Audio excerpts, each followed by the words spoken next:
Bien, nous allons faire comme ce matin, c'est-à-dire que on va répondre aux questions. Vous voyez qu'il y a des thèmes qui se recoupent. Je vous avais prévenu, c'est un peu normal. Hein. Ce matin, c'est une présentation générale. Là, nous étions dans quelque chose de peu plus précis et de davantage problématisé autour de l'identité. J'attends les questions, j'attends les remarques de M. Turgeon. Je me sens interpellé. Alors, en attendant que vous prépariez vos questions, je voulais d'abord dire merci. J'ai trouvé vraiment l'idée de faire une généalogie comme ça très intéressante. Hein. Je pense que lorsqu'on fait cet exercice, eh bien, on se rend compte que, hein, comme vous l'avez bien souligné, les patrimoines se constituent progressivement dans le temps et sont faits d'apports très divers. Hein. Et puis, c'est intéressant parce que ça va un petit peu à l'encontre de ce qu'on considère comme l'idéal patrimoine, c'est-à-dire que l'idéal patrimoine, c'est un peu l'idée que la transmission se fait de façon parfaite et qu'on reproduit à l'identique lors de ces transferts et de ces transmissions ce qui existait avant. Hein.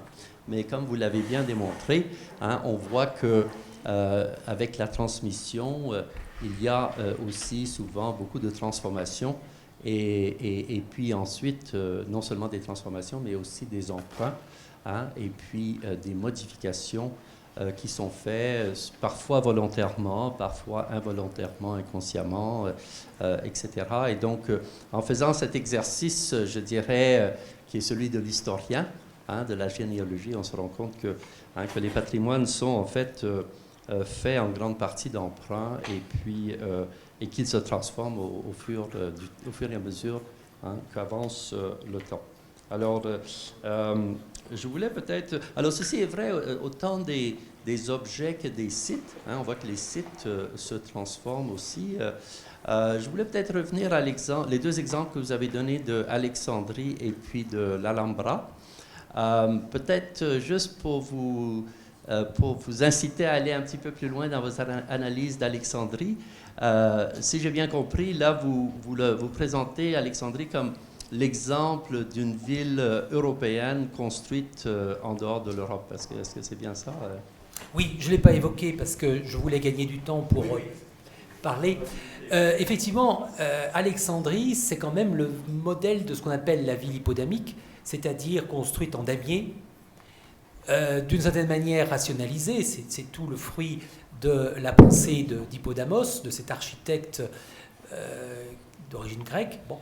Et Alexandrie, avec son phare, une des 7 merveilles du monde, a laissé une trace européenne en dehors de ce que l'on appelle communément l'Europe. Mais en définitive, il y a des généalogies tout à fait intéressantes. Le musée, où naît le musée? Nous avons l'habitude de dire c'est le Louvre. C'est faux. Le premier musée, c'est Mousséion, c'est le lieu des muses, voilà ce que ça veut dire au sens étymologique du terme, c'est le Mousséion d'Alexandrie. La première grande bibliothèque, c'est Alexandrie. La transmission du savoir des Grecs, par où se fait-elle? Elle se fait par Alexandrie. C'est-à-dire qu'avec Alexandrie, nous sommes vraiment dans un épicentre de ce patrimoine européen, c'est comme ça que je le vois tout au moins, d'un épicentre de ce patrimoine européen qui rayonne, disons, peu ou prou jusqu'à la chute de l'Empire byzantin, hein, de l'effondrement d'Alexandrie, tombant sous les coups des califes. C'est à ce moment-là que le mécanisme se produit autrement. Mais c'est pas totalement perdu non plus. Parce que nous serions totalement dans l'erreur si nous pensions que l'arrivée de l'islam a brisé cette continuité, cette généalogie. Que font les grands chefs de l'Empire ottoman, de l'islam en général, etc. Que font-ils? Ils s'empressent de faire traduire les auteurs grecs. Ils les font traduire en arabe, et par l'Espagne, qui est la porte sur l'Occident, eh bien, les textes en question reviennent en Europe. C'est-à-dire que la boucle est bouclée. Alexandrie est très probablement l'un des hauts lieux de ce patrimoine européen. Et je pense que d'ailleurs, ce n'est pas fini. Ai-je répondu? Merci. Oui, merci. Moi, je voulais revenir sur votre le récit fondateur. Et, pas uniquement fondateur, hein. Le récit, pas le uniquement récit. fondateur. Mais sur la question du récit, parce que, comme vous l'avez dit, c'est avant 1914, il y avait une histoire qui a été racontée, un récit qui a été dit, et on ne se rappelle que de ce récit-là. C'est les étapes de la... Il y a certainement plus qu'un seul récit. Ah oui, bien sûr. Ce que je voulais dire, c'est par ce système-là, parce que même les États-nations ont débuté avec un récit fondateur et tout, donc même tous les systèmes, on va dire européens en général, se basent sur des récits. Et on est en train de voir actuellement une certaine limite à toutes ces structures. Est-ce que vous pensez, en pensant le patrimoine européen, faut-il pas... Parce que là, vous faites appel à un certain récit commun européen, quand même, à faire...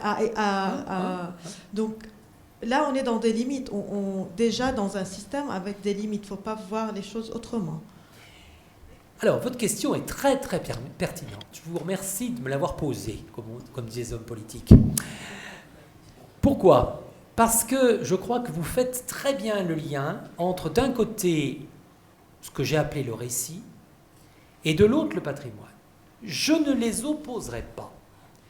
Certes, ils ne sont pas de même nature, mais je crois que si le récit dépérit, je ne dis pas qu'il disparaît totalement, mais quand même, je pense qu'il disparaît en bonne partie, tout au moins dans nos pays occidentaux. Eh bien, je crois que le patrimoine peut d'une certaine manière se substituer au récit. Je suis très frappé lorsque je vais visiter des monuments historiques, comme on dit en France, et que j'écoute, parce que la plupart du temps, les monuments, je les connais. Bon, je pourrais même, dans de nombreux cas, prendre la place du guide. Donc, ce n'est pas le guide qui m'intéresse, je m'en moque un peu du guide. Ce qui m'intéresse, c'est les réactions des visiteurs. Ils ne savent absolument rien du récit en question, qu'on peut appeler l'histoire, qu'on peut appeler aussi, eh bien, tout simplement, la petite histoire qui vous raconte Louis XIV en train de faire ci ou faire ça. Bon, peu importe. Ils ne savent pas grand-chose de ça. Mais ils connaissent le monument. Et le monument devient en lui-même récit. Le patrimoine devient un récit. Tout à l'heure, je disais qu'il était porteur de valeur. Oui, il est porteur de quelque chose qui nous raconte. Alors, c'est plus ou moins connu, c'est plus ou moins bien connu, c'est plus ou moins assimilé, il y a plus ou moins d'âneries, peu importe. Le patrimoine prend la place du récit. Il devient véritablement le support. Là où avant c'était le texte, là où avant il y avait peut-être même dans certains cas la parole, par exemple les poèmes. Les poèmes c'était le récit. La légende des siècles de Victor Hugo, c'est le récit. C'est le récit de l'humanité. Bon. Eh bien, désormais il y a autre chose. Il y a le monument, je parle d'un monument historique pour le moment, il y a le monument historique qui se substitue à ça. Alors maintenant, vous avez tout à fait raison de dire qu'il y a une véritable polysémie du récit.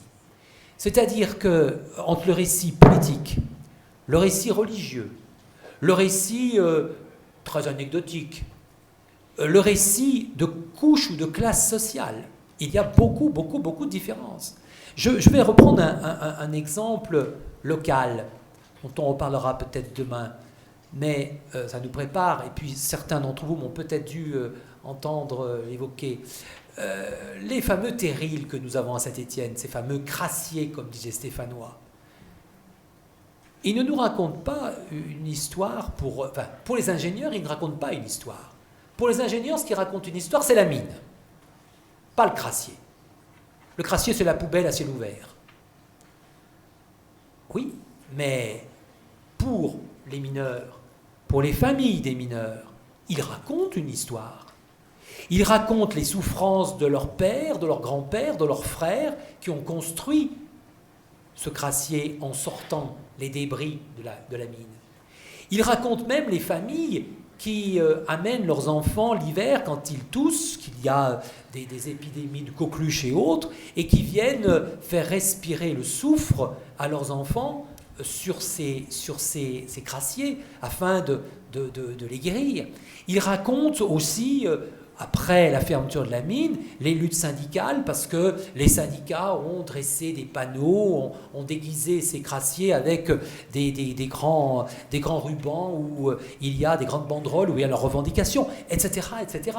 C'est-à-dire que le récit de la mine a disparu. Les mineurs aujourd'hui sont plus tellement nombreux. Il y a même des petits Stéphanois qui, quand on leur parle de la mine, ne savent pas de quoi il s'agit. C'est donc le récit des péris. Mais le crassier, lui, patrimoine d'une certaine façon, porte le récit et se substitue au récit. Il matérialise le récit. Et je pense que pour l'Europe, on peut trouver des éléments du même type. Parce que le grand récit européen, moi je l'attends. Je ne le vois pas. Et, excusez-moi, mais ce n'est pas les hommes politiques que nous avons qui vont nous raconter des récits. Ils nous racontent des histoires, mais pas des récits. Ai-je répondu à votre question ? Monsieur Turgeon, qu'en pensez-vous ? Monsieur Deperre, il y a une réaction. Pardon ? Il y a une réaction dans la salle. Allez-y, Je vais allez-y. vite vous passer le micro. Excusez-moi, donc vous parlez du récit européen, enfin de l'absence du récit européen, mais pourtant on a bien vu que les récits nationaux qui ont existé au XIXe siècle Oui. ont atteint des limites et ont mené finalement à une catastrophe Bien sûr. mondiale. Donc est-ce qu'il y a réellement besoin d'un récit européen pour construire une unité européenne ? Est-ce que le récit, est-ce qu'il ne faudrait pas inventer quelque chose de nouveau, peut-être justement avec le patrimoine ? Mais est-ce que c'est vraiment le récit qui, avec toutes ces facilités, avec tous ces raccourcis, qui peut... toute cette idéologie derrière qui peut vraiment réunir l'Europe? Je vais être un peu cynique, mais des moments, le cynisme est intéressant d'un point de vue philosophique. C'est même le nom d'une école philosophique. Quand vous regardez les grands récits fondateurs, tous portent en eux une violence. Parce que le récit fondateur, c'est le récit qui s'attribue la paternité. Et il s'attribue la paternité par rapport à d'autres, sur d'autres. Tout à l'heure, nous évoquions Virgile, l'Énéide. C'est un récit qui a des scènes pacifiques, qui décrit des paysages, qui nous raconte même des scènes de nature érotique. Oui, mais le fond de l'histoire, quel est-il ? C'est un petit gars qui s'appelle Énée, qui part de Troie, qui va à Carthage, qui dupe la reine Didon, et qui, à partir de là, finit dans le Latium, où il fonde Rome. Et il le fait dans le sang. Si nous prenons même les récits fondateurs comme peuvent l'être les récits de la Bible, regardez-les de près, les récits de la Bible. Il n'y a pas que le lait qui coule, hein.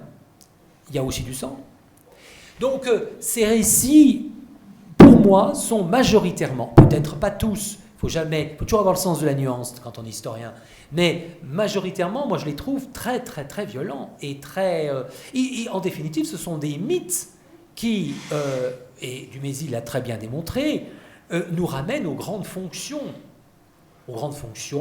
que sont celles du sacré, celles de la production ou celles du pouvoir. Et justement, est-ce qu'on ne peut pas se réjouir de la disparition du récit ? Alors, j'en viens à cette question. Effectivement, je crois qu'il n'y a plus de récit ou qu'il y a un affadissement. Vous avez remarqué que j'ai plutôt dit affadi ou affadissement. Hein. Je pense qu'il n'y a plus de récit parce que nous sommes entrés, depuis 1945, après toutes ces horreurs que nous avons vécues, 65 millions de morts, la Seconde Guerre mondiale, hein, qui dit mieux. Bon. Nous sommes sortis de cette période de violence complètement éreintée et vraiment exsangue, et que le récit de ce type-là ne peut plus nous satisfaire. Je suis de votre avis.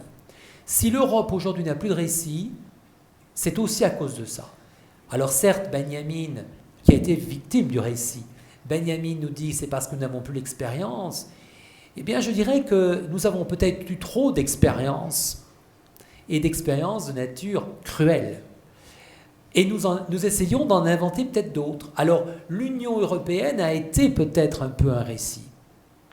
Les pères fondateurs, Schuman, Gaspari, Adenauer, oui, mais soyons là aussi francs.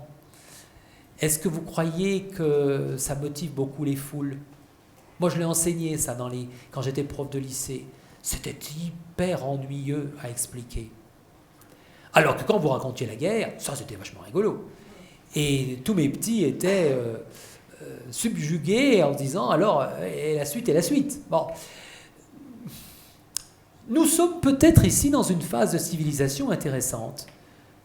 Il faut peut-être inventer autre chose qu'un récit de violence et de guerre. Mais dans ce cas-là, il faut peut-être aussi modifier nos comportements.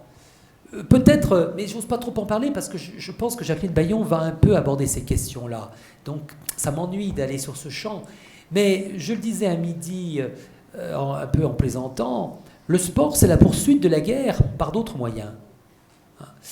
Et je pense que les grands récits aujourd'hui seraient plutôt de ce côté-là.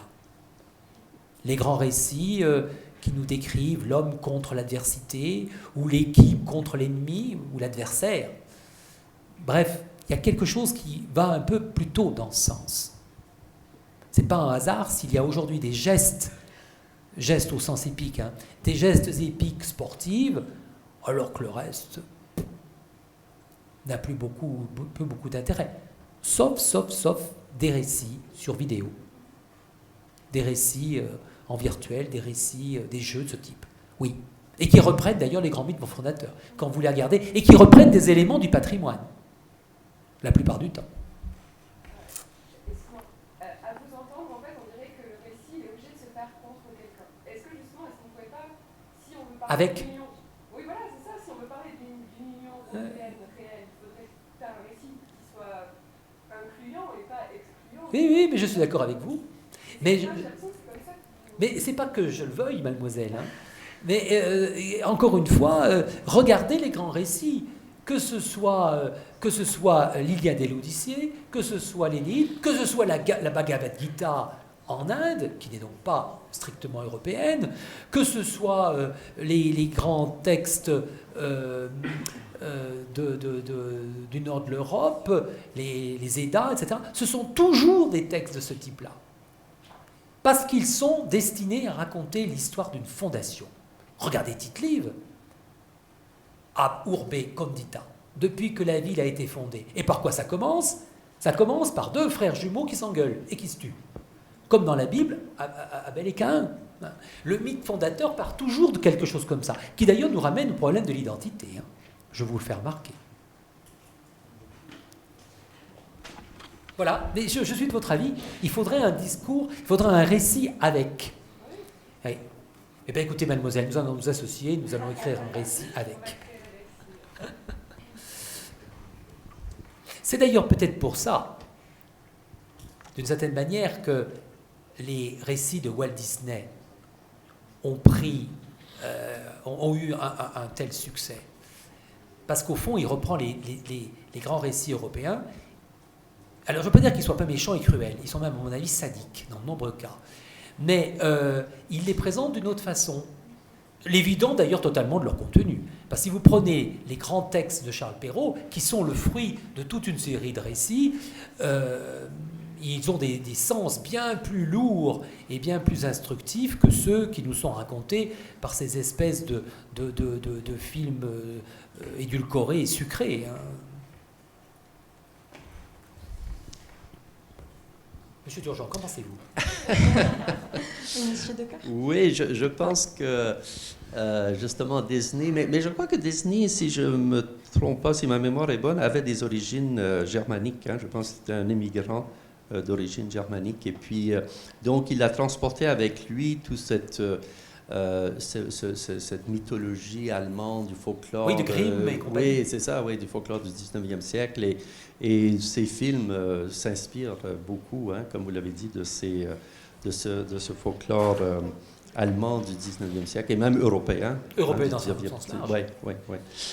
J'avais envie de revenir à cette idée du patrimoine idéal et puis de notre façon de représenter le patrimoine comme étant quelque chose qui est à nous, qui nous permet de transmettre ce qui est à nous de génération en génération, que ce soit le patrimoine familial ou encore le patrimoine de la nation ou d'une région. Alors qu'en vous écoutant, j'ai cru voir autre chose, c'est-à-dire que peut-être une autre dynamique qui coexiste peut-être avec celle dont je viens de décrire, qui est celle de l'appropriation d'éléments qui viennent soit du passé, soit de d'autres cultures, et qu'on ramène à soi et qu'on inscrit dans le présent. Alors, vous avez parlé de Charlemagne, par exemple, hein, qu'on va aller récupérer du passé et l'inscrire dans le présent pour en faire du patrimoine. Le cas de Disney, Alexandrie, les trésors d'Égypte qu'on ramène hein, en Europe et qui deviennent des monuments ou encore des collections muséologiques.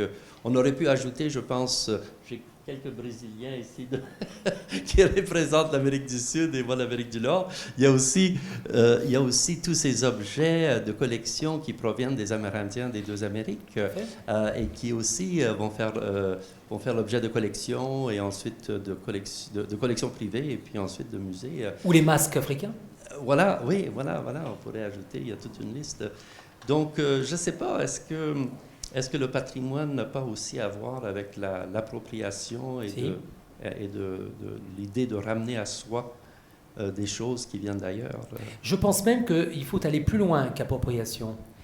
Quand j'ai préparé cette conférence, j'ai évoqué pour moi-même le terme de métabolisation.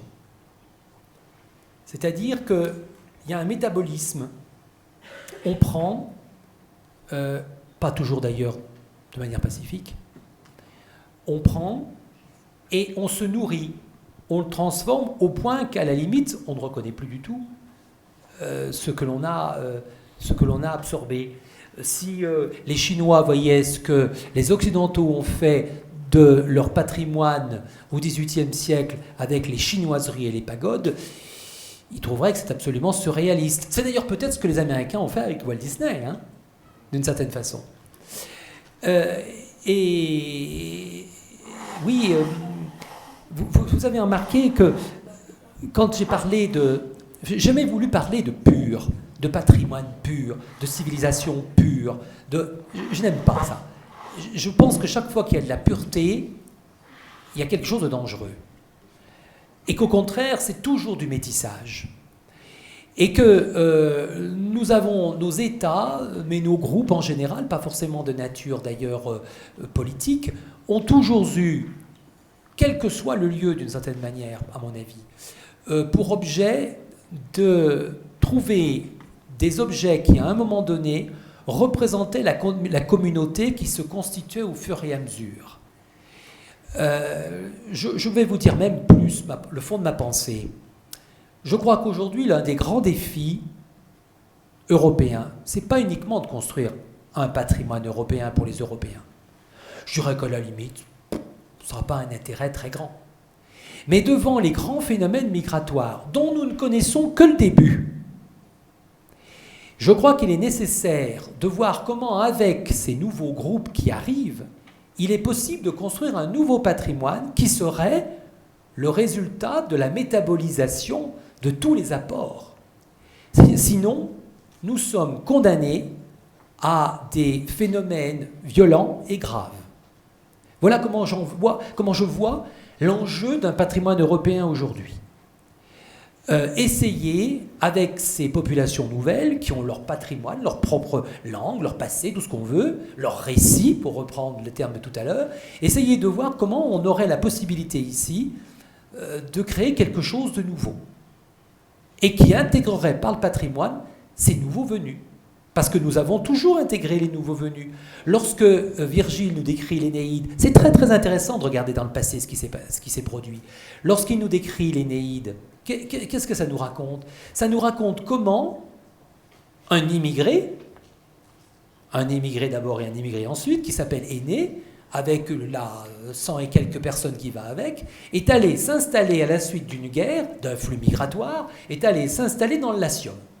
Et comment, à partir de là, eh bien, ils ont généré un patrimoine commun, qui n'est plus le patrimoine troyen, qui n'est pas le patrimoine du Latium uniquement, qui est le patrimoine de cette métabolisation, fruit de la métabolisation des habitants du Latium et de ces anciens Troyens.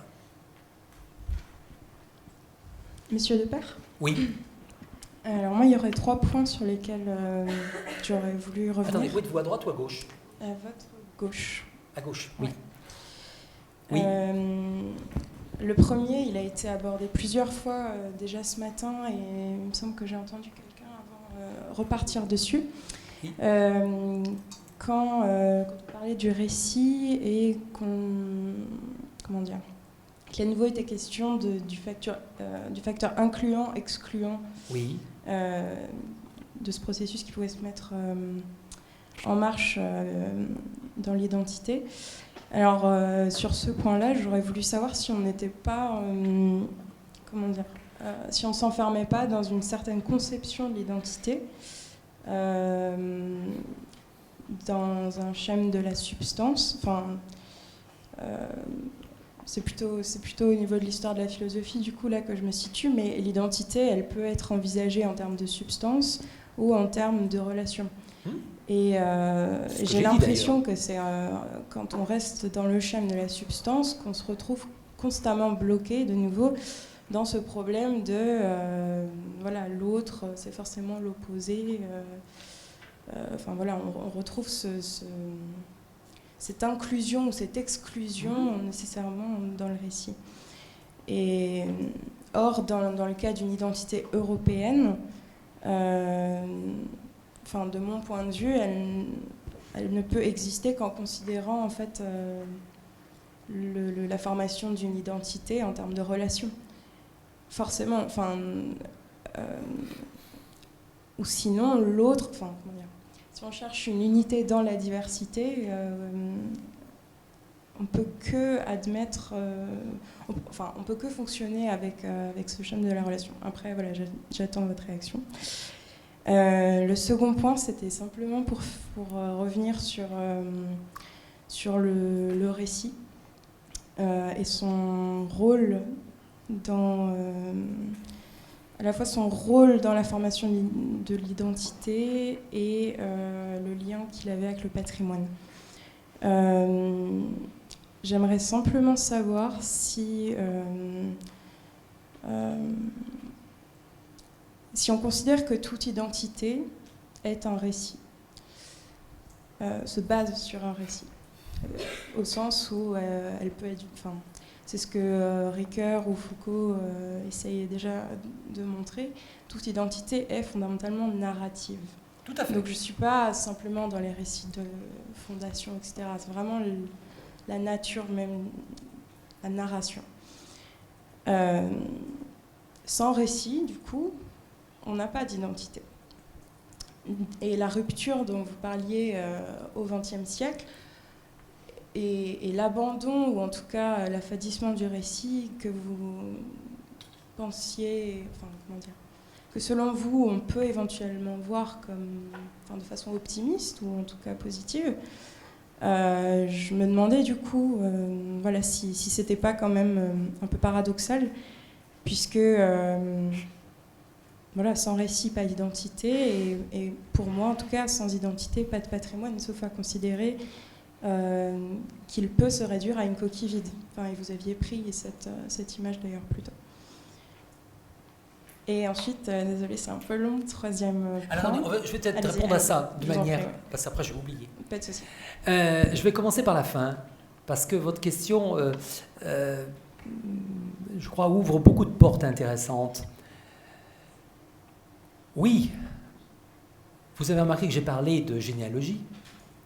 De ce point de vue-là, je suis dans la continuité nietzschéo-foucaldienne, et je crois qu'effectivement, ce sont des discours qui se construisent comme l'identité, qui se narrent, qui se racontent. Or, aujourd'hui, donc, tous les récits que je viens d'évoquer, ce sont des récits qui racontaient cela. Mais voilà que nous avons eu quelque chose qui s'est substitué au récit. Et alors, je ne vais pas en faire le procès, ce n'est pas du tout mon esprit, je ne suis pas du tout là pour porter des jugements, je suis là pour observer simplement. Mais Walter Benjamin nous le dit déjà un tout petit peu, c'est que la science se substitue au récit. Là où il y avait autrefois, par exemple, le mythe de la fondation de la ville, l'historien va dire « mais non, ça ne s'est pas passé comme ça ». Bon. Là où autrefois il y avait la création du monde qui nous était racontée ou peinte par Michel-Ange au sommet de la Sixtine, eh bien, désormais, on nous dit « non, c'est pas comme ça, c'est le Big Bang ». Bon, etc., etc. La science est devenue le substitut. Et c'est pour ça que je crois qu'il y a une chance avec le patrimoine, c'est qu'il peut, s'il n'est pas sclérosé, parce que je suis de votre avis, sinon il n'est qu'une coquille vide, s'il n'est pas sclérosé, ce patrimoine peut devenir le substitut du récit. Hein? C'est-à-dire que, par exemple, si nous avons des fresques dans tel ou tel palais, le palais Pamphili à Rome, ou pour revenir à l'Énéide, nous avons les récits d'Énée, on peut dire, ben voilà, le récit a disparu, plus personne ne croit à la fondation de Rome par Énée, mais ce qui est intéressant, c'est ce qu'il en reste. Et Dieu sait si l'Énéide a donné lieu à une multitude de représentations picturales. Donc, je vois les choses dans cette direction, si vous voulez. C'est-à-dire, il y a quelque chose qui remplace le récit, et c'est la science. Science de toute nature, hein, j'entends pas simplement la science exacte, hein, c'est-à-dire l'introduction de la raison dans la connaissance. Et dans la capacité de renouveler l'expérience, afin d'avoir la vérification du phénomène. Mais si nous mettons de côté cela, nous avons la possibilité, je pense, de remplacer cela par autre chose, qui peut être le patrimoine, ou le paysage culturel, plus largement, c'est-à-dire l'interaction entre l'homme et la nature, qui nous raconte une histoire. Alors maintenant, premier point, alors ai-je répondu sur cette question ? Oui. Oui et non ? Disons que j'ai toujours un peu de mal avec l'idée de substitution. Enfin, pour moi, il n'y a pas... Enfin, c'est une substitution de fait, mais pour moi... Racontez-moi un récit. Pardon ? Racontez-moi un récit actuel, et je croirais, un grand récit. Il y a eu des récits, mais aujourd'hui, ils sont, à mon avis, bien fatigués. Mais il y a eu le récit de la Révolution. Où est le récit de la Révolution aujourd'hui ? En Europe ? Disons, je pense que... Enfin, j'ai l'impression, en tout cas, qu'un véritable accès, une véritable appropriation du patrimoine ne peut se passer au moins d'un rapport, effectivement, à travers la science, à travers les sciences humaines, à travers les sciences exactes, oui. mais au récit qui était une... Comment dire ? Qui ne peuvent pas, être substitués par du patrimoine. Enfin, c'est quelque chose de différent, mais qui a participé au développement, à la formation de ce patrimoine. Et oui, mais pour je pense... comprendre, il faut quand même, à un moment donné, pouvoir repasser par ça. Et quand je disais le risque d'une coquille vide, en fait... maintenant, je comprends mieux ce que vous vouliez dire, parce que j'avais pas saisi le rapport des sciences. Donc ça, c'est déjà plus clair. Mais... moi, j'entendais... le récit, pour moi, est important.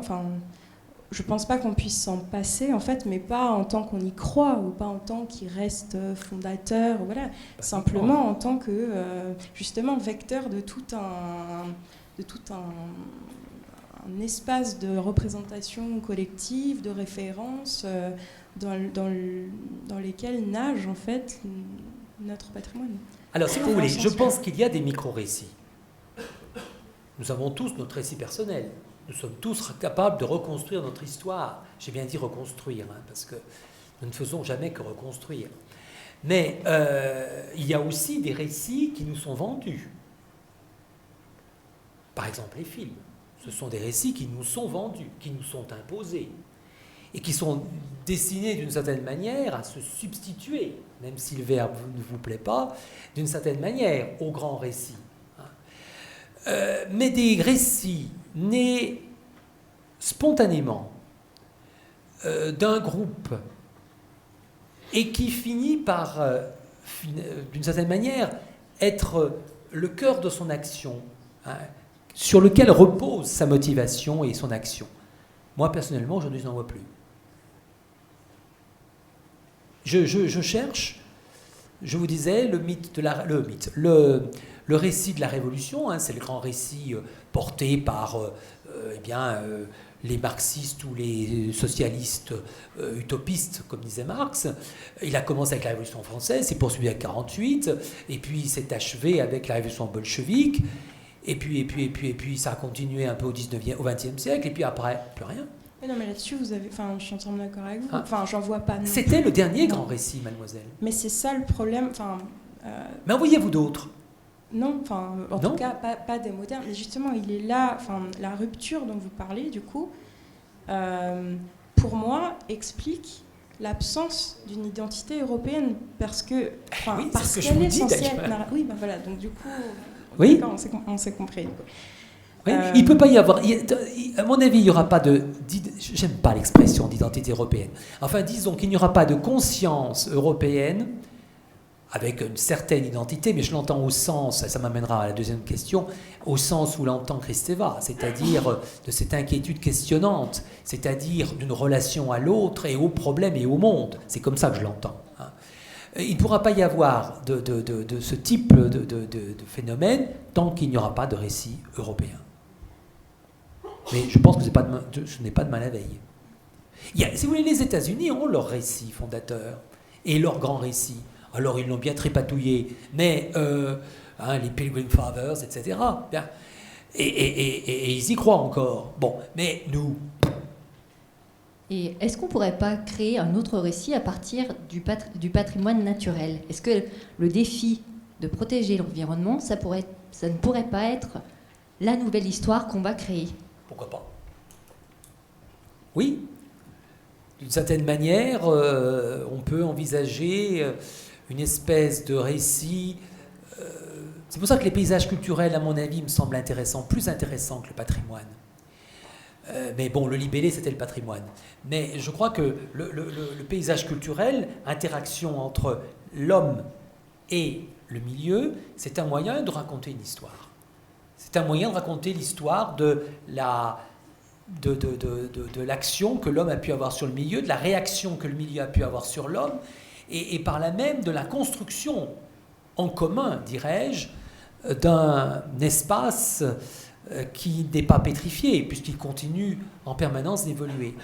Je pense que le paysage culturel offre beaucoup plus de possibilités. Et il a un énorme avantage en plus, c'est qu'il ne pose pas uniquement le problème de l'identité. Parce qu'à un moment donné, il va bien falloir un peu en sortir de cette question. Et le paysage culturel admet toutes les identités sur son territoire. C'est ça, la grande chance. C'est-à-dire que si vous êtes dans un paysage culturel, prenons par exemple le paysage culturel d'Amalfi, que je connais bien, ce paysage culturel, il est le fruit de la collectivité amalfitaine. Il est le produit entre cette nature quand même extrêmement ingrate, qui est raide, qui est sèche, qui bouge avec les tremblements de terre, etc., et l'action de l'homme qui fait des terrasses, qui plante des citrons, qui part à la mer, etc., etc. Bon, mais qui admet aussi les autres, et où, d'une certaine manière aussi, l'identité ne se pose pas comme question essentielle. Ce qui est essentiel, c'est les rapports entre l'homme et le milieu. C'est pour ça que l'Union européenne pourrait peut-être envisager, enfin l'Union européenne, l'Europe, pourrait peut-être envisager un récit qui soit celui de ses rapports avec le milieu naturel, dans cette espèce de dialectique qui s'introduit et qui se développe, qui se déploie, dirais-je, tout au long des siècles, et aujourd'hui encore. Alors, vous voyez, j'ai répondu aussi à votre question sur l'identité. Moi, je ne vois pas d'identité fermée. Je suis même allergique à cette question de l'identité telle que vous me l'avez formulée au tout début. Je crois qu'elle est non seulement dangereuse, mais elle est même mortifère pour l'individu qui s'auto-admire et qui, au bout du compte, se satisfait pleinement de ce qu'il est. Et elle ne se construit cette relation, cette identité que dans un jeu de relations. Ça a été très très bien expliqué par un romancier américain qui s'appelle Daniel Mendelssohn, qui a étudié ce jeu de l'identité dans sa relation avec les autres. Bon. Eh bien, je crois que c'est vers là qu'il faut aussi regarder. Vous avez raison. Mais elle est mortifère et pourtant, on a l'impression que c'est quand même cette première conception de l'identité, donc en termes de substance, qui régit quand même beaucoup encore certains, si on peut dire qu'il y a une politique patrimoniale décideur de l'Union, voilà, des décideurs. Et c'était ça en fait mon dernier point où j'aurais voulu que vous me donniez votre avis. Mais vous remarquerez que c'est pas la conception que j'avais, moi. Non, bien sûr, effectivement. Mais quand on regarde, par exemple, le label patrimoine européen. Oui. Je vais commencer autrement ma question. En fait, je me demande si l'Union européenne, donc pas l'Europe, mais vraiment l'Union européenne, dans toute la démarche de création d'identité européenne, je me demande si elle n'a pas, entre guillemets, un problème avec l'immatériel. Avec l'immatériel. Ah oui, parce que si on... Mais ce qui est complètement paradoxal, puisque s'il y a bien un type de patrimoine qui est par essence, entre guillemets, enfin qui peut, en tout cas, par essence, être commun, traverser les frontières, être transmis, s'intégrer dans des réseaux, c'est bien l'immatériel, ou les représentations, ou les images, tout ça, c'est l'immatériel. Tout à fait. Et pourtant, quand on regarde le label patrimoine européen, donc, qui certes est récent, mais qui a déjà quand même une liste assez longue, on se rend compte que même si officiellement il est dit que le label patrimoine européen peut concerner de l'immatériel, en regardant un peu dans le détail et surtout en regardant en fait la liste des choses patrimonialisées, il s'agit exclusivement de sites. En fait, l'immatériel ne peut être intégré dedans que s'il est ancré, relié à un site.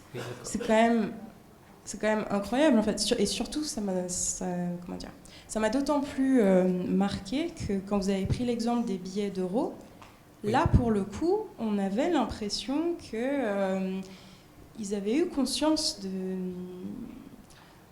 alors là, je vous trouve très optimiste. Non, effectivement, justement, c'est bien la première fois que je vois quelque chose. Sortir des sites, sortir des espaces vraiment très localisés ou très marqués par les nations. En tout cas, voilà, au niveau des billets, c'est la première fois que je vois. J'y avais jamais pensé avant. Quoi, mais les gens ne regardent jamais les billets. Oui. Ils s'en servent, mais ils ne les regardent pas. Mais en tout cas, voilà, est-ce que le label patrimoine européen ne prouve pas que l'Union européenne, en fait, tombe dans... Parce que ça devient un catalogue, mais vraiment un catalogue de tous les sites du patrimoine des différents États. Il y a des thèmes, oui, il y a des thèmes qui rattachent, il y a le thème les marchands, les arts, voilà. Mais les sites, c'est quand même toujours des sites. C'est des sites, mais il y a des thèmes communs quand même qui ressortent. Oui, bien sûr. C'est la base, mais après, voilà, après ça va. N'empêche que, en termes de lisibilité, parce que c'est quand même ça l'intérêt d'un label, normalement, c'est une étiquette, c'est de rendre lisible, intelligible quelque chose. Au final, on se retrouve, enfin, de mon point de vue en tout cas, on se retrouve avec un véritable catalogue de sites qui sont en plus déjà labellisés patrimoine national dans leurs propres États. Genre, on rajoute juste une étiquette patrimoine européen.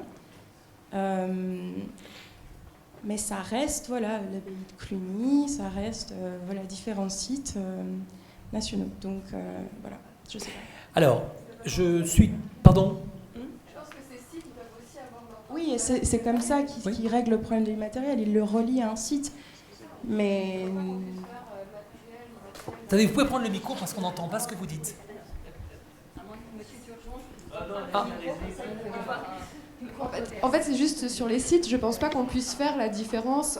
On puisse pas mettre d'un côté matériel et de l'autre côté immatériel. Pour moi, un site, notamment, tu parles de l'abbaye de Cluny, pour moi, c'est quand même un site qui est quand même un fort passif immatériel à C'est le l'intérieur. premier, l'abbaye de Cluny, c'était le premier. Ouais, voilà, mais je veux dire, c'est pas, on peut pas juste le limiter à une architecture, quoi. C'est vraiment toute une façon de penser, justement toutes des sortes de valeurs immatérielles qui sont derrière l'abbaye de Cluny. Mais on est d'accord, il y a des valeurs immatérielles dans tous ces sites, mais on peut imaginer quand même certains patrimoines qui ne sont qu'immatériels, qu'on ne pourrait pas en fait matérialiser sur un point de la carte, et qui seraient peut-être encore plus pertinents que tous ces sites-là, pour qu'on puisse parler d'un patrimoine européen, en fait. Alors, vous voyez... C'est la question que je pose, en tout cas. Oui, oui. Moi, ça me Mais semble vous posez une question qui est redoutablement à la fois pertinente et aussi quand même chaude. Et je vais y répondre je suis tout à fait de votre avis. À mon avis, l'immatériel fait peur aux Européens. Et quant à Cluny, c'est en bonne partie parce qu'on a considéré que Cluny était structurante de l'Europe qu'on l'a labellisé par son réseau. C'est surtout ça qu'on a labellisé, hein. C'est-à-dire le monument, bien sûr, plus grande abbaye, plus grande église jusqu'à la construction de Saint-Pierre de Rome au XVIe siècle, mais aussi parce qu'on imaginait dans le réseau de Cluny un dispositif en réseau qui pouvait rappeler l'Europe, et donc ce que je disais tout à l'heure, cette tunique du Christ entière qui nous ramenait à une espèce d'idéal d'unité. C'était quand même l'esprit de cette labellisation. Mais en fin de compte, c'est pas le réseau qui a été mis en valeur. Non, mais j'ai pas dit que c'était... Non, mais on est d'accord, c'est pas le réseau, c'est bien Cluny. Mais pourquoi est-ce que ça peut faire peur, cette immatérialité ? D'abord, je crois que ça ne correspond pas beaucoup à la manière que les Européens ont de concevoir le patrimoine. Je vous l'ai dit tout à fait au début, les uns y voient des monuments, les autres y voient des œuvres d'art, les troisièmes y voient de l'histoire, que sais-je. Bon. Et d'une certaine manière, je vais vous dire l'idée qui est sous-jacente derrière, qui n'est pas la mienne, hein, mais qui est sous-jacente. C'est que l'immatérialité, c'est pour les pays sans culture. Qu'il y aurait finalement, comme autrefois il y avait une high church et une low church, il y a finalement des high heritage et des low heritage, des patrimoines de haute culture et des patrimoines de basse culture. Certes, les patrimoines immatériels sont des patrimoines, mais ça ne vaut pas, je ne sais pas, Cluny ou je ne sais quoi. Bon. Il y a derrière cette idée qui est sous-jacente chez les Européens. Je le sens comme ça, moi. Je le perçois dans cette...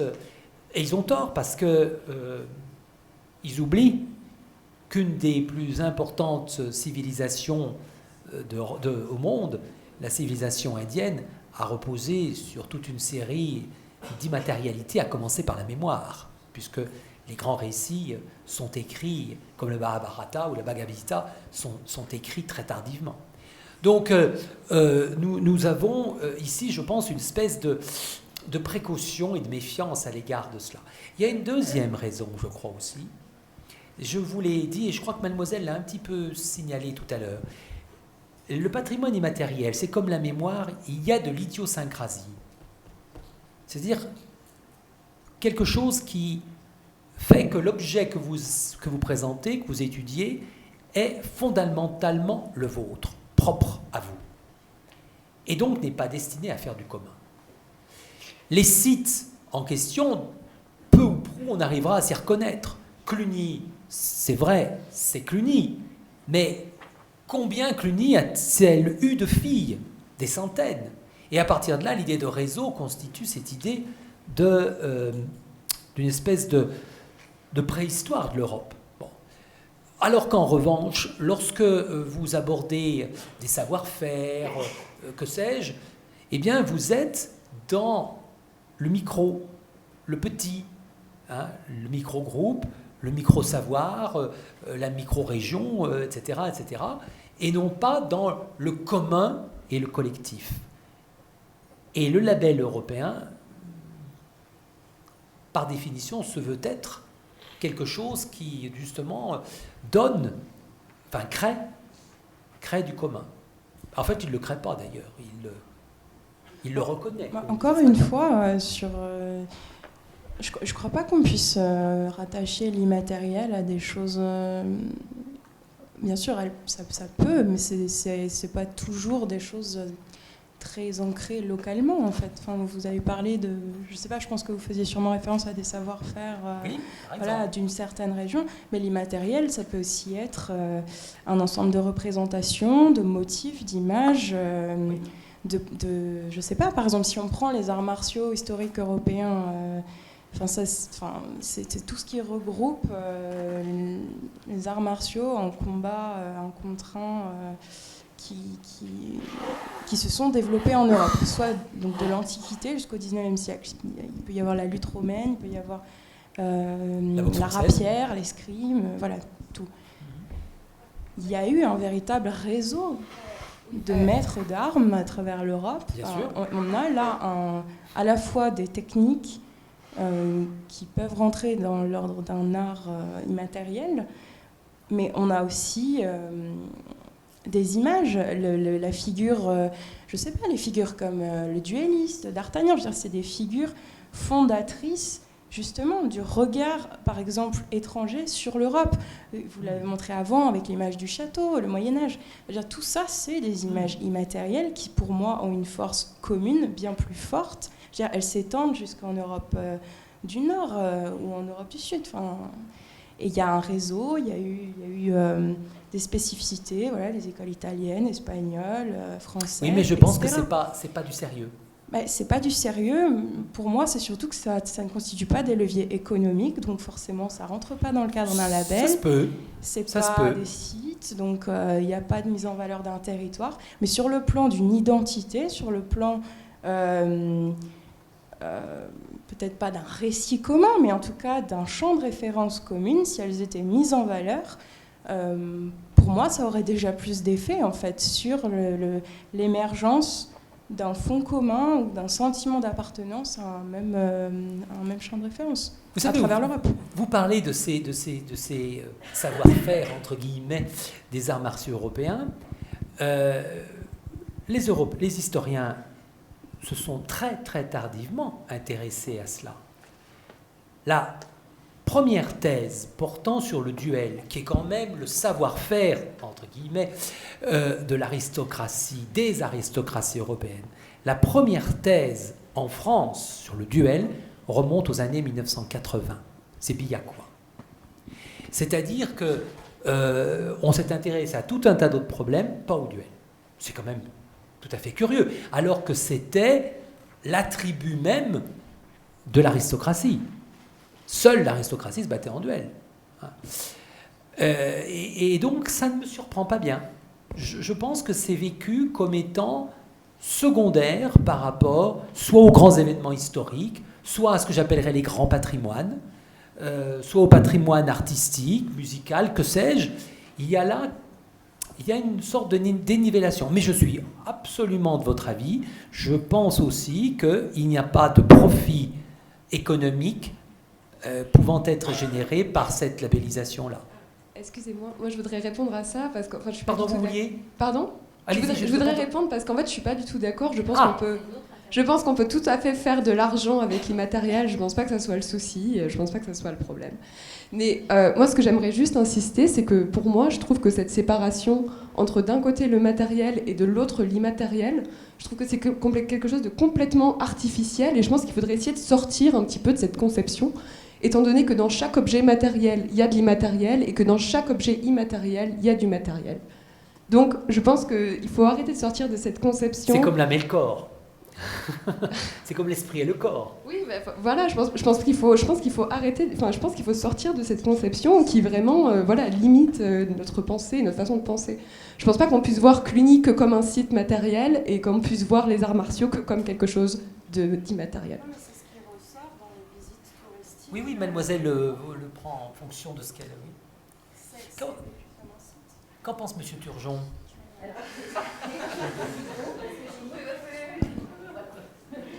Comment ça, vous avez confisqué le micro?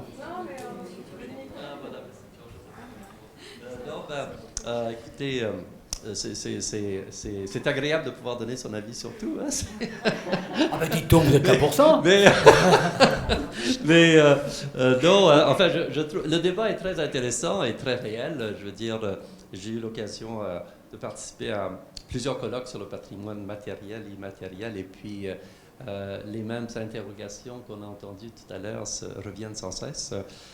Mais je pense que c'est vrai que dans la vraie vie, en fait, le patrimoine matériel et immatériel font partie d'un ensemble, d'un tout. Je veux dire, les chansons renvoient souvent à des lieux précis. La danse, elle est pratiquée à un endroit précis. Chez nous, par exemple, les Amérindiens, pratiquement tous les groupes amérindiens, dansent pour communiquer avec la terre-mère et pour marquer un territoire. Voyez, alors, et puis, de la même manière qu'un lieu physique est construit par des récits, des fois par des chansons, par des objets, donc par des narrations, et donc ces lieux ont des mémoires, comme on le sait très très bien. Mais le problème, c'est que je veux dire, les conventions internationales, les lois nationales ont eu tendance à séparer ces choses. Et c'est parce que je pense que c'est lié un peu au développement historique du patrimoine. C'est que le patrimoine qui a été reconnu en premier, c'était surtout le patrimoine bâti, les sites, les monuments, et que l'autre a été reconnu juridiquement beaucoup plus tardivement. Et là, ça a créé comme une sorte de rupture entre les deux qu'il est difficile maintenant de réconcilier, parce que même, je vous dirais, nous avons, juste pour vous donner un petit exemple de la difficulté réelle que ça pose, c'est que on s'est habitué à visiter des sites matériels, à faire du tourisme à partir de sites matériels, et donc ça devient, les gens ont pris cette habitude-là, et donc c'est un habitus. Et donc, si on veut leur exposer le patrimoine immatériel, c'est difficile. Alors, nous, finalement, on a fait récemment une application mobile pour visiter le centre-ville, le quartier historique de Québec. Et on voulait justement introduire du patrimoine immatériel dans la visite. Eh bien, pour satisfaire les touristes et les résidents, enfin les visiteurs, disons, on a été obligé de s'inscrire dans une logique de la visite d'un patrimoine matériel. C'est-à-dire que on a des itinéraires avec des sites qu'on visite, et lorsqu'on visite un site, on essaye de sensibiliser les visiteurs à des éléments du patrimoine immatériel. Parce que c'était la seule façon de faire, finalement, en raison des habitudes que les gens ont et leur conception du patrimoine, etc. Oui, alors, donc, on était un peu prisonniers de notre propre histoire. C'est ça que ça veut dire. Est-ce que vous ne pensez pas aussi que dans le cadre de l'Europe, la constitution de ce que l'on a appelé au 19e et une bonne partie du 20e siècle le folklore a fait sombrer un peu ce patrimoine immatériel dans une sorte de discrédit. Parce que c'est vrai que on a souvent confiné avec la folklorisation. Et c'était pas très bien vu des milieux savants, érudits, experts. Il y a peut-être aussi un peu cet élément-là. Oui, tout à fait. Je pense que finalement, le patrimoine immatériel a été associé à tout ce qui était populaire. et le patrimoine bâti et les paysages, les monuments a été davantage associé à la culture savante et à la culture des élites. Alors je pense que ça a beaucoup joué. Bon, il y a aussi, je pense, c'est lié aussi à l'histoire, la Deuxième Guerre mondiale, Totalement. où les régimes de droite ont utilisé beaucoup le folklore pour sensibiliser les masses, pour tenir une sorte de discours populaire mobilisateur, et ça a marqué négativement, ça a marqué négativement pendant longtemps le fameux folklore. Alors qu'au 19e siècle, dans la construction des États-nations du 19e siècle, il a été extrêmement exploité dans ce but-là, comme vous savez. La littérature orale, puis les frères Grimm, etc.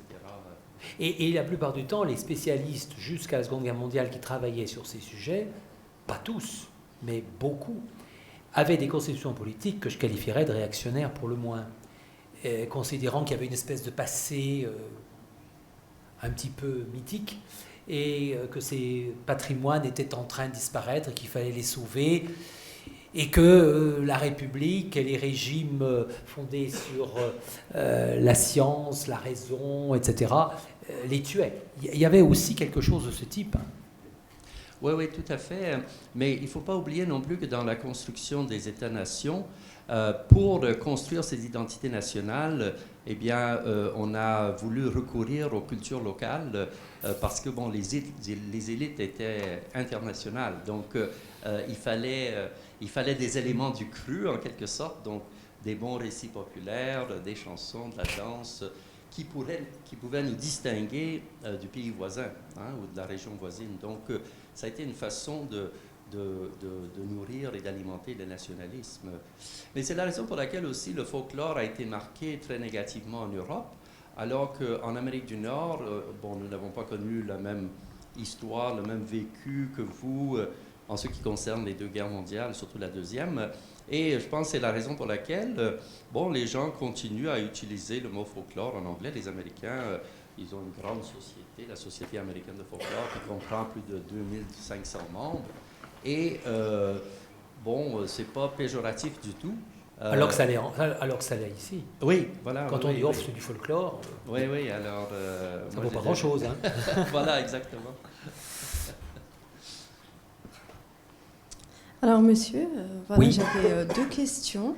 Donc, la première, en fait, vous avez évoqué ce matin que les États-Unis pourraient faire partie de la culture européenne, selon les 3 critères de Valérie, s'il me semble.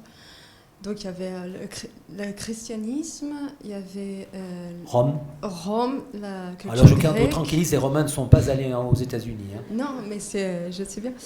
Mais par les Européens, ils ont bénéficié de quelques apports de Rome. Et le siècle des Lumières, comme vous l'avez évoqué ce matin.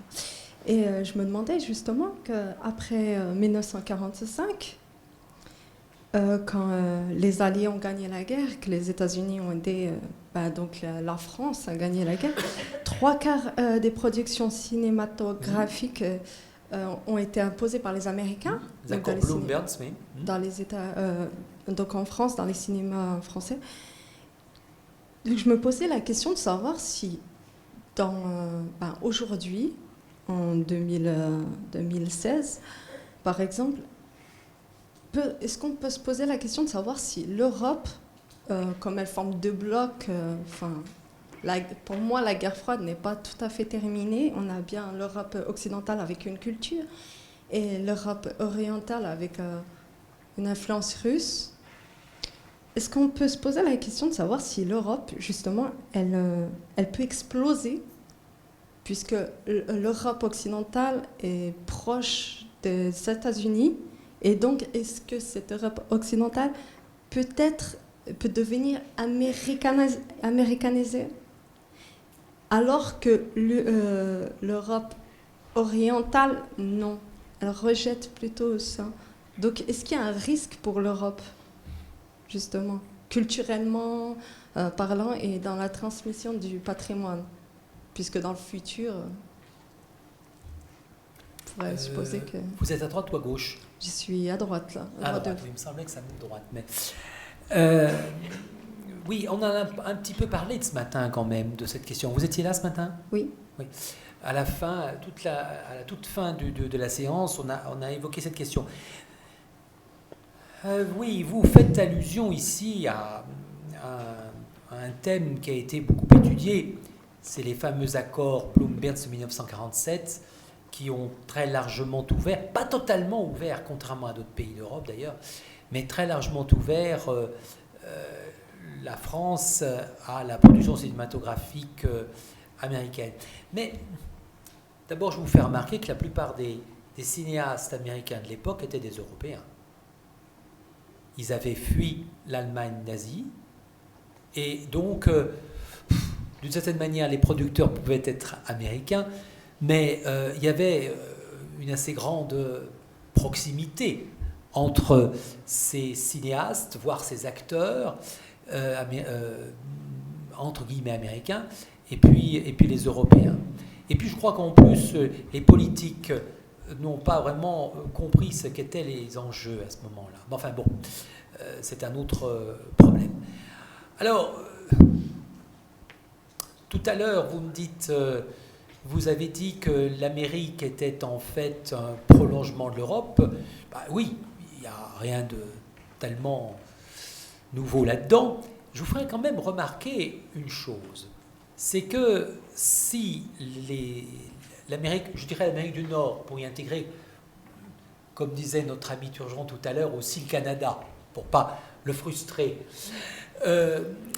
si ces pays sont à l'origine très associés à la culture européenne, qu'ils partagent quand même largement, ne serait-ce même que par la langue, bon, je vous fais quand même aussi remarquer que dans de nombreux cas, ils ont parfois des attitudes rétives à l'égard de cette culture. C'est-à-dire qu'on sait très bien que l'on ne peut grandir qu'en se démarquant de ses parents. Un enfant qui dit toujours oui, ça ne donne pas grand-chose de bon. Il y a un moment donné où il faut dire non. Et ces pays ont dit non d'une manière plus ou moins prononcée, de manière plus ou moins indirecte. Par exemple, il n'est pas toujours très bienvenu aux États-Unis de parler un anglais avec l'accent anglais, véritablement anglais, parce que ça signe une domination culturelle d'une certaine manière. Bon, donc nous avons là quand même à être prudents. Il y a une filiation, oui, mais je ne dirais pas que c'est un banal prolongement. Ils ont leur propre histoire, ils ont amalgamé ça avec des éléments qui ne sont pas les nôtres. Bon, on parlait de ces cultures amérindiennes qui sont de plus en plus reconnues après avoir été totalement oblitérées, mais elles jouent un rôle, et elles jouent même un rôle de plus en plus grand à l'intérieur de ces pays. Alors maintenant, compte tenu de ce que vous me demandez à propos de l'Europe pouvant être clivée entre les deux tendances, la tendance que je qualifierais d'orientale et la tendance que je qualifierais de pro-occidentale, c'est pas nouveau. Ce n'est pas nouveau. Vous savez, la Russie est rentrée dans l'Europe au XVIIIe siècle. C'est avec Pierre le Grand, avec en particulier la fondation de Saint-Pétersbourg en 1703, que la Russie entre dans l'Europe. Elle regarde vers l'Europe, elle n'est plus prisonnière de son espace, elle en sort, et elle en sort même de plus en plus, puisque tout au long du XVIIIe siècle, elle ne cesse de progresser. Elle entre dans l'histoire européenne, elle la perturbe, et par là même tente à mettre la main sur une Europe orientale. Cette Europe orientale est quand même en grande partie encore sous une espèce d'immense parapluie de l'Europe de l'Ouest par les territoires que la Prusse, future Allemagne, possède dans cette zone, et puis par l'Empire d'Autriche, futur Empire d'Autriche-Hongrie à la fin du XIXe siècle. C'est-à-dire qu'elle est contenue, cette influence orientale, et que la Seconde Guerre mondiale, de ce point de vue-là, a brisé cette espèce de barrage qu'il y avait, puisque on sait comment, à Yalta, il y a eu une reconnaissance de zones d'influence, et zones d'influence dont visiblement la Russie a beaucoup de mal à se départir. Aujourd'hui, tous les experts le disent, M. Poutine rêve de reconstituer la Grande Russie. Et je pense que nous sommes ici confrontés à deux manières de concevoir. Alors, je vais en rester au patrimoine, parce que moi, je ne veux pas parler de géopolitique ici, ce n'est pas mon sujet. Je veux le ramener au problème du patrimoine. Je pense que nous avons deux manières de concevoir le patrimoine. Il me semble qu'avec la Russie, nous avons encore la vieille conception liée à cette période du XIXe siècle où le patrimoine, la culture est fondamentalement attaché à une vision politique, idéologique du monde, de l'histoire, etc. Et ce n'est pas étonnant, la Russie est dans une perspective impériale comme on l'avait encore au XIXe siècle. Bon, ça c'est reconnu de tous les spécialistes de la question. L'Europe de l'Ouest, et je pense les États-Unis aussi, sont dans une autre logique impériale. Parce qu'ils sont quand même dans une logique impériale également. Mais une logique que j'appellerais plus fédérative, et où les diversités sont pleinement reconnues, et où finalement le patrimoine n'est plus de la même nature et n'est plus le même enjeu. La preuve, c'est que l'Europe n'est même pas capable, sur ses billets de banque, d'avoir une représentation de ce patrimoine. On est finalement peut-être même pas dans les mêmes, dans les mêmes temporalités.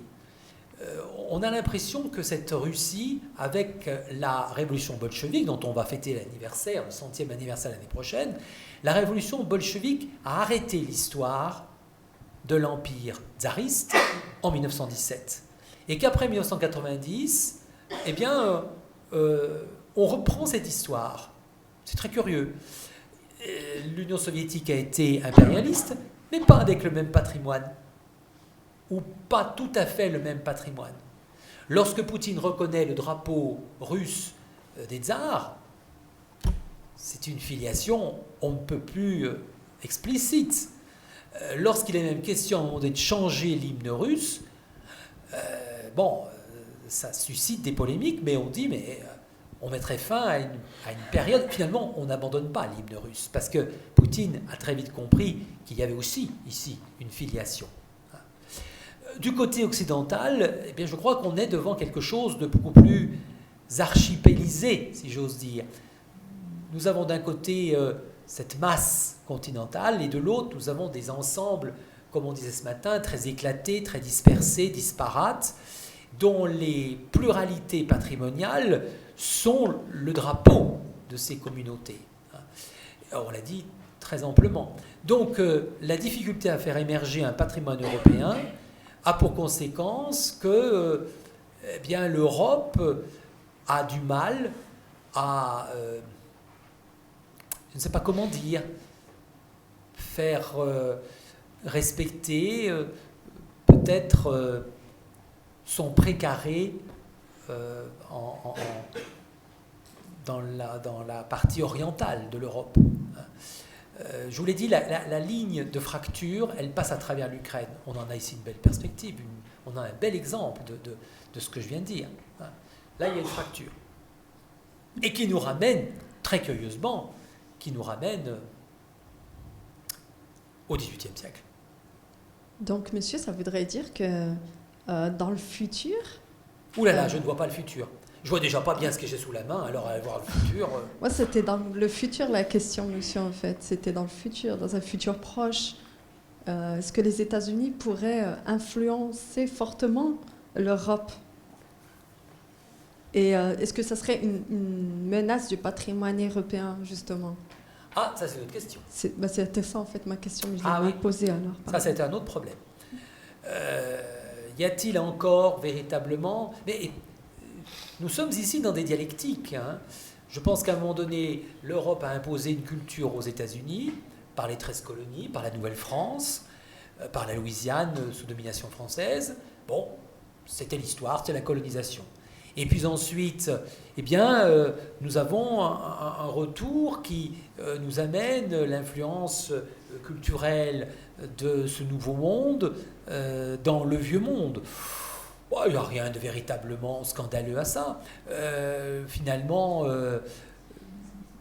les Romains ont été influencés par la Grèce, et puis les Romains ont ensuite influencé la Grèce. Bon, ça fait partie des jeux normaux d'influence de civilisation, de culture. Enfin, moi, personnellement, des moments où je suis hérissé lorsque j'entends certaines choses, je ne le cache pas, mais je ne vois pas du tout... Ça fait partie, à mon avis, de l'échange, des échanges. Nous sommes dans un monde de relations, comme on le disait tout à l'heure avec mademoiselle. Les identités se bâtissent par des relations. Elles ne se bâtissent pas dans des replis. Et on a vu ce qu'ont donné les replis lorsque, pendant la Seconde Guerre mondiale, la France du maréchal Pétain a interdit tout ce qui pourrait venir du monde anglo-saxon. Eh bien, c'est le moment où l'on joue le plus du jazz dans les caves de Saint-Germain-des-Prés. Autrement dit, rien ne s'oppose aux échanges intellectuels, culturels, même un régime dictatorial comme Vichy. Ben, bon, moi, personnellement, je n'y vois pas de danger en tant qu'historien. Je sais que nous sommes le fruit de ces conceptions métisses. D'accord, merci. J'ai une seconde question. Alors, pour vous... Commence M. Turgeon, parce que lui est plus concerné. Puisqu'un peu, il représente un petit peu le cheval de Troie, là. Ah oui, sur les influences de l'Amérique du Nord, oui. Bon, je pense que il faut toujours se méfier des impérialismes de toutes sortes. Hein. Et puis, bon, de l'impérialisme autant que de l'impérialisme américain autant que de l'impérialisme russe, etc. Mais il y a bien aussi un impérialisme européen. Oui, aussi. Mais non, je pense qu'il faut toujours être vigilant. Et puis, c'est la beauté du patrimoine, je crois. Ça permet justement de... Hein, c'est une façon efficace d'affirmer son identité et de la conserver. Hein, je pense que moi, c'est comme ça que je le vois. Je vois le patrimoine comme un moyen d'assurer une identité. J'avais une deuxième question. La technologie peut-elle faire disparaître les écrits manuscrits, comme les ordinateurs ou les tablettes ? Et est-ce que les disciplines autour de l'écriture, comme la calligraphie, sont menacées, et donc tout un patrimoine menacé?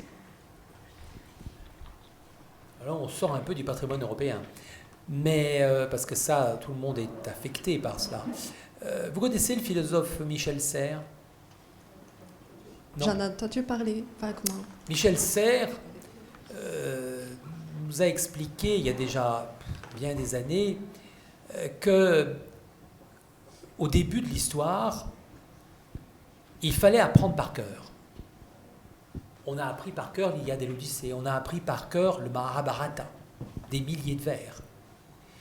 On mettait 30 ans à apprendre par cœur le Mahabharata.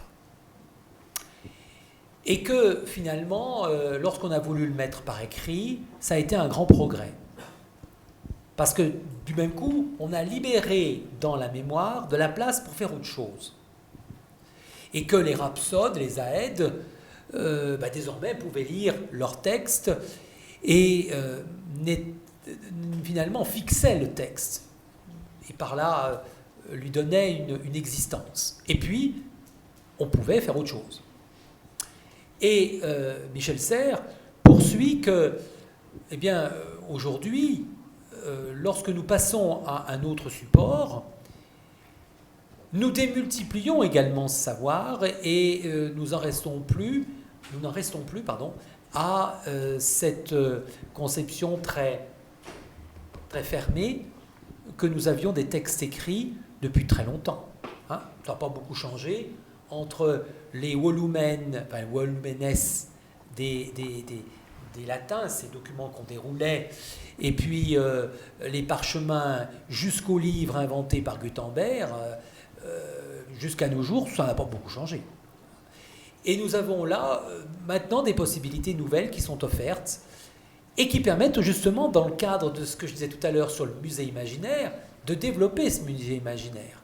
André Malraux disait que le jour où on aurait la possibilité en permanence de comparer les œuvres d'art et de les admirer depuis chez soi sans aller dans les musées, le musée imaginaire serait porté à son point le plus haut et que cela serait un apport pour l'homme considérable. Ben, on est tout à fait dans cette phase-là.